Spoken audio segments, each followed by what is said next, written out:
So, Ivan, the first thing is, what are some of the key takeaways that you had from the women empowerment session that we just had? Well, it was a really amazing session. I must say, I was really intrigued by all the information. I mean, specifically talking about how education in women can change societies. They were saying how women are pretty much the basis, or the ones that are doing most of the work, like in the medicine field, like in the health field, and how important it is for them that are not only working on that, but also being able to take or to make decisions about the field. Another thing that is really important is how the statistics, how the numbers changed or are presented more, like are presented in a way that it seems, or people may think that that circumstances are changing, but actually, I don't know about child marriage. For saying one of them, the data shows that this is changing, but for people that are working directly with organizations that focus on this, they say no. Even when the data says that, that's not the reality.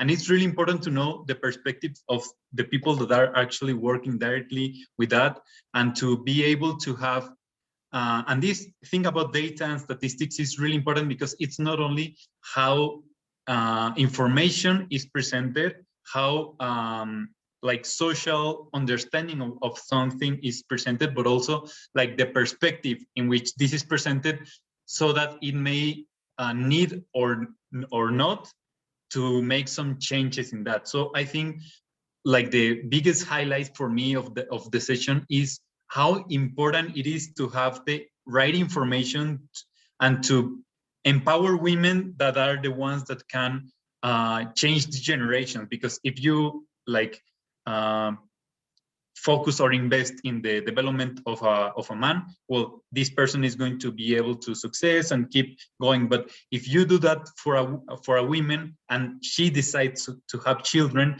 then she's going to pass that knowledge on them. So, well, the men can do that as well, but women are going to be doing that like more directly, let's say. So it's really important to follow in that and invest in the ways that society as a whole can benefit the most. It's an amazing answer, Ivan. Thanks. The second question is how the takeaways that you've just mentioned, how would you imbibe that or inculcate that in, say, your personal work or personal action or your daily life? How do you think you can implement all of the takeaways that you've had from the session? Okay, well, first of all, we have this project, which is called Resilience 2020, which is about eco-technologies and circular economy.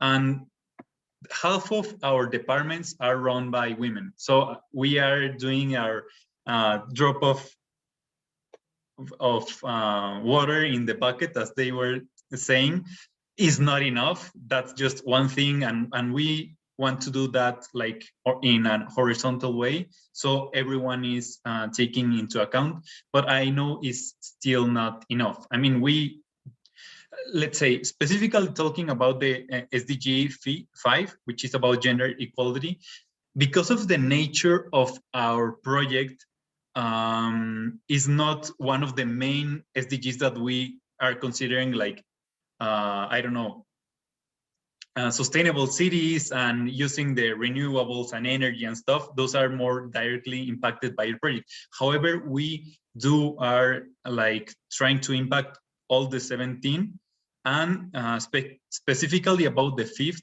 there is quite a huge path for us to keep working on about. So maybe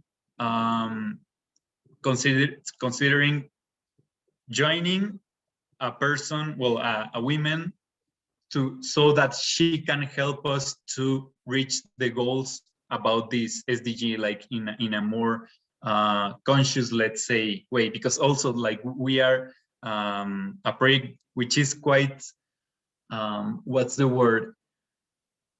So we want to do a lot of things, and we need people that are specialists on that. And we as biologists, well, the co-founders are not specialized on gender equality or gender studies. So that's something that we absolutely need to do.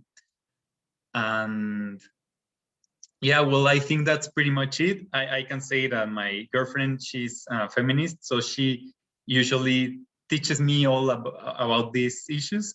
And well, that's another way that I can keep learning about that.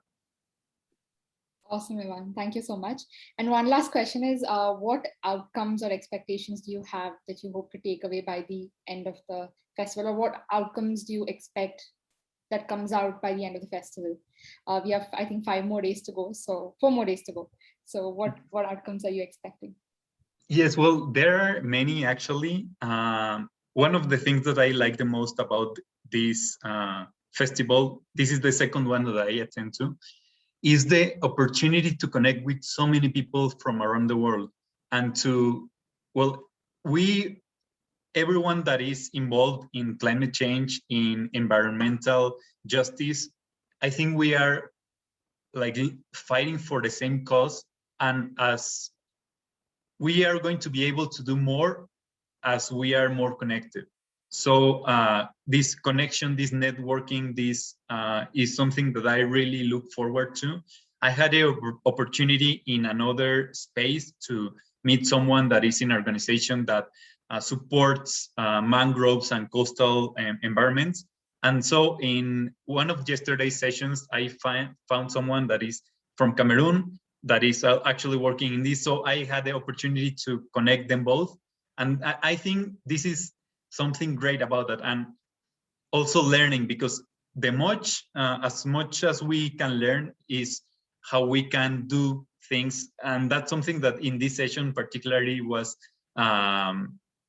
considered as well. Information or knowledge makes people capable of doing things, of taking or making the right decisions.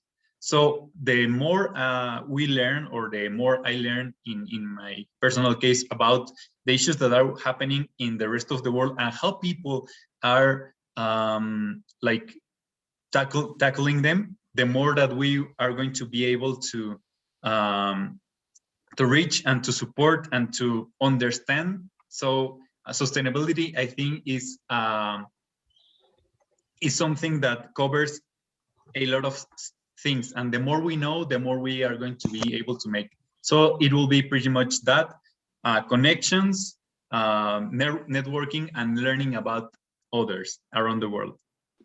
And I really invite anyone who is able to join to do that, because it's not only that, but also like a really beautiful environment, really beautiful souls that are putting all their effort, their knowledge in here. So I do invite people to join the Pop family. I think that was perfect, Ivan. Thank you so much. That's all the questions I had. That was the perfect testimonial. So yeah, thank you. And I think we can go to the main room and check in with Komal if this works. So I just stop the recording once.